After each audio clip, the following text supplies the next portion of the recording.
Want to just kind of go over your new punter and what he brings to you and the whole team? Yeah, Cam, our new punter, we're very excited to work with him. He has showed some promise out there so far on the practice field. Obviously, his college tape was phenomenal, and we're just really excited to work with him. You guys look at a lot of punters in the run-up to the draft. What made Mitch kind of separate himself from that group?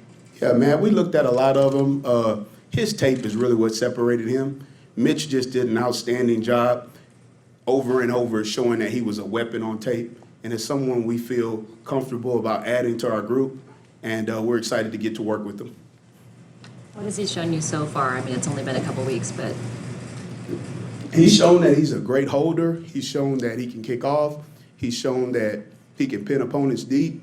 He's shown that he has the poise and the mindset to do what you want that position to do.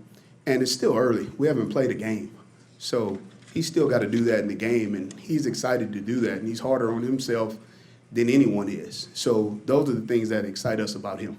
Can you describe how you break down tape of a punter? You have a stopwatch, and I assume you're taking hang time and things like that. Sure. So when you break down a punter, first thing you want to look at is his steps. What type of punter is he? Is he a two jab?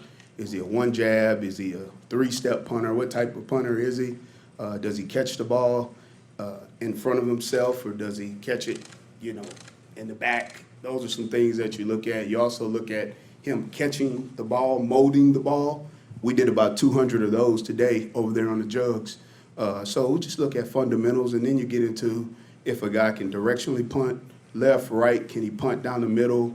What things is he good at? Is he good in the plus 50 area? Just things like that, basically to try to take a returner out of the ball game, the things you look at. How eager were you to get him? I mean, the fourth round is the earliest a punter has been drafted in quite some time. So were you feeling antsy at that point in the draft and saying we need to get him now before somebody else scoops him up? I think that when it comes to that stuff, we've done preparation and our homework and draft meetings and all of that stuff. So we had where we liked him, and we were very excited to get him where we got him. With Robbie Gould not being here, do you keep in touch with him at all during this time? Follow his social media posts? What kind of interaction have you had with Robbie, and what's he missing not being here? Yeah, I keep in touch with all my players, whether they're here now, former players, players that are current players, because I care more about them than football. And it's just, I love my players, and I think you can ask any of my players that question. But in terms of in touch, not in touch, all that stuff, those guys know that I love them. They all know that, and they know I'm going to push them and demand the most out of them. So the best thing about that is it's kind of really already been spoken on with John and Kyle, and I really don't have any more to add on that other than I know that Robbie's a pro. He's a pro's pro, and he's a delight to coach, and that kid is always ready. So he's a pro's pro. I can tell you that. And how is John doing just as his replacement right now in camp as kicker? Are you talking about John Brown? Yeah. Yeah, John Brown's doing well. Yeah, he's working his tail off. He's got a strong leg. The thing about John is he hasn't just developed as a kicker, which everybody had to do. Even Robbie had to do. Everybody has to do that until they get their chance. So he's done a phenomenal job up until this point.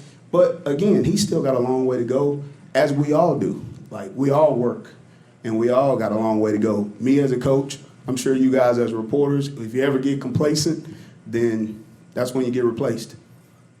You mentioned Mitch's holding duties.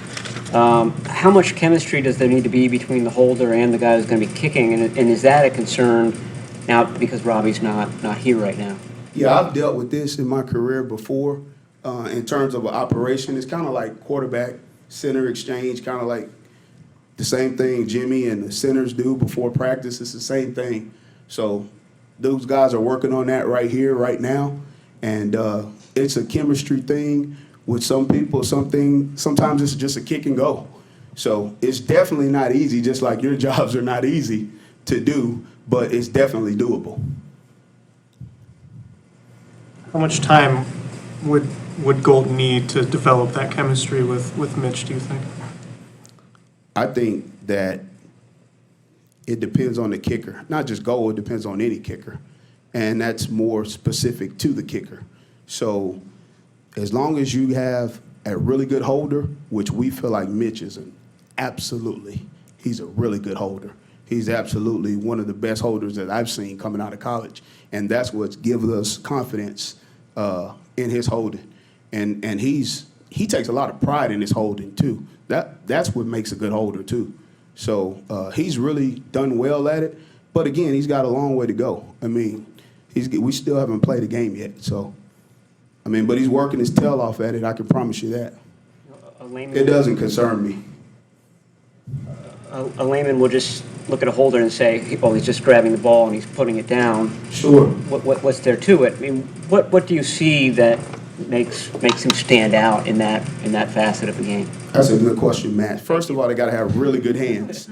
Okay, they got to have really good hands to be able to catch the ball first, but they also have to be able to catch the ball and actually put it down on the spot where they caught it. When you screw kickers up is when you catch a ball and you had the spot here, but you catch it and then I move it off of where my finger was. I want to catch it and put it right back down on that spot because that's the area that the kicker's looking at. So he has done that over and over again and has been really good at it. And we film all of that stuff and make sure that it's on the spot. And the better the snap is, a lot of times the better the hold is, and we got guys that are really snapping well right now and giving them laces. So it's been a good and smooth transition for Mitch in that way. Since that's such a detailed thing, is that hard to evaluate as far as the guy's college tape to see how good of a holder he is? Do you have to interview people to kind of get an idea of how good Mitch was? Well, I just look at the tape.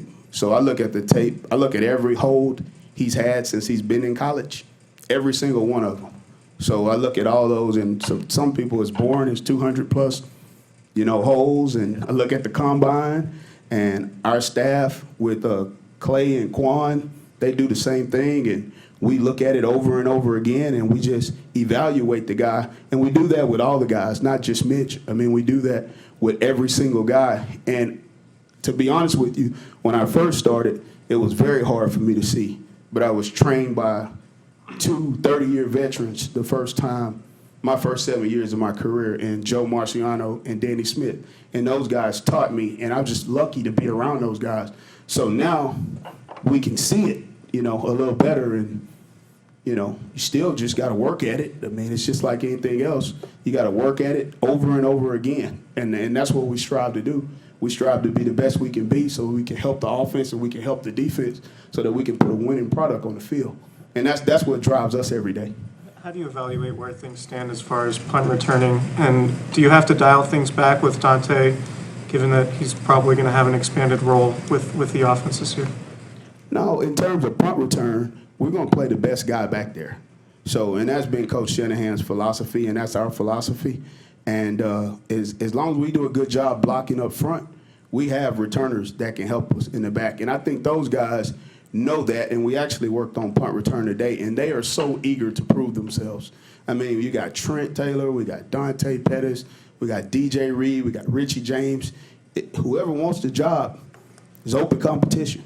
So that's what I love about this game is that guys can go out and put their best foot forward every day and work their tail off, and whoever is the most relentless guy is going to win that job. One more, Barrows. As far as punt returns, have you incorporated Wes Welker into the coaching? I saw him back there today. I mean, is he an asset that you can lean on there? He's a huge asset. All right, he has over, I think, 270 punt returns in this league. And I told the returners, if they don't use that nugget, then I don't know what they're doing. But he's been in all the punt return meetings. He's actually been in all the special teams meetings in general. And Wes has been a great asset to this organization and for sure to the punt return team. And he's awesome. I mean, he's got a great attitude. He teaches those guys along with Taylor Embry back there. Both of those guys work on that. I mean, I feel so fortunate to have those two guys back there coaching the punt returners. All right, guys. Thanks, Coach. All right, thank you, guys.